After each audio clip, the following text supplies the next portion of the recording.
nanelaka akufaka te sanki asimba bilaka bilaka oyo nzambe aloba na ye suka kosimba.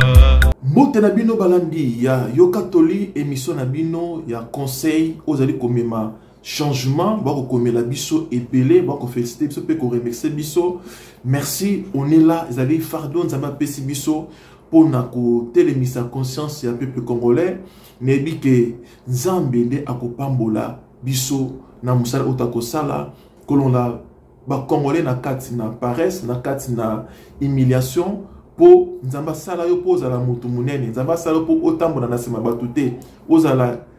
commander te ozala mandat te to mandat te nzamba sala po que yo po comme lobi patron au dominer ozala mutu munene. Alors le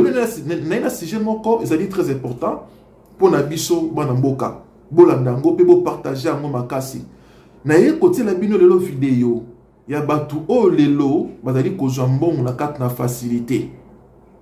oyebi eloko nyonso muta ko luka na facilité eza na conséquence moko na sima na tala ki vidéo mo na côté la bino vidéo oyo etei ngai makambo ebele ko envier te bande kuna ngai ko envier te oyo yoza komona epa ya voisin to voisine na yo nyonso ozali kongenga ezali wolo te mon frère ma sœur yokanga malamu batu mingi lelo baya kozwa mbongo bako régner na bambongo ko baza nango bambongo ya moyeke bambongo ya kisi bambongo moko oyo balingi facilité mingi baya koteka ba ane na bango po a régner pour un temps mingi baya koteka ba vie na bango ba partir tout na bango po na ko régner mais yebake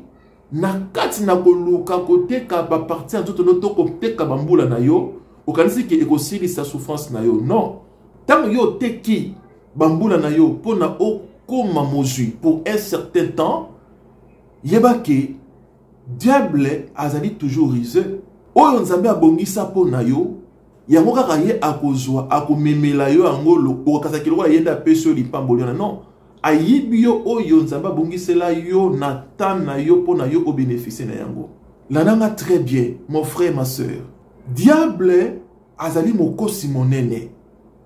lelo pauvreté ememi bato ebele na kokende kondima ba sacrifice moko ya vie oyo bakanaki te non il faut qu'assumer nzambe abongisela mutu nyonso to na la vie tan na ye ya kobonga tan na ye ya kozwa ezali oyebi na lobaka eloko moko soki nzambe alakisaka bato vie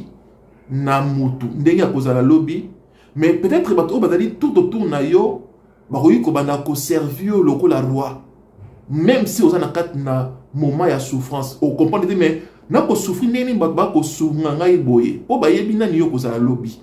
nzambe abombela biso lobi na biso nzambe abombela biso avenir na biso. C'est pour cela il faut qu'on se contenter na o nzambe akopesa olelo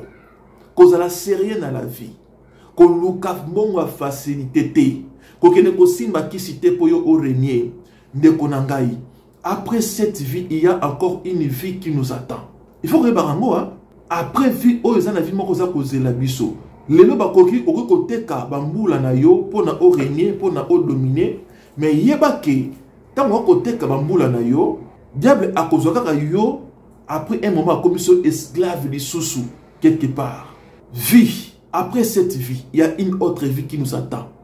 Ezali la vie éternelle autre kozala na Christ ensemble. Il faut que yeba yango mon frère ma sœur. Paradis ezali deuxième vie ezali ba kosa yote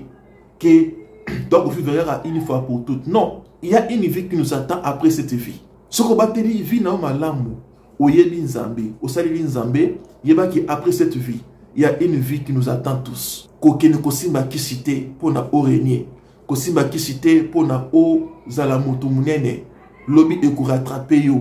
na ba génération na yo, na bana na yo ba ko souffrir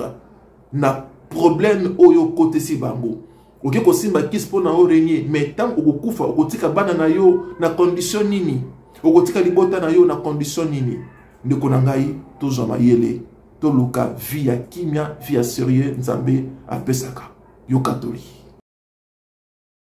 mwana nelaka akufaka te sanki asimba bilaka bilaka oyo nzambe aloba na ye sukasuka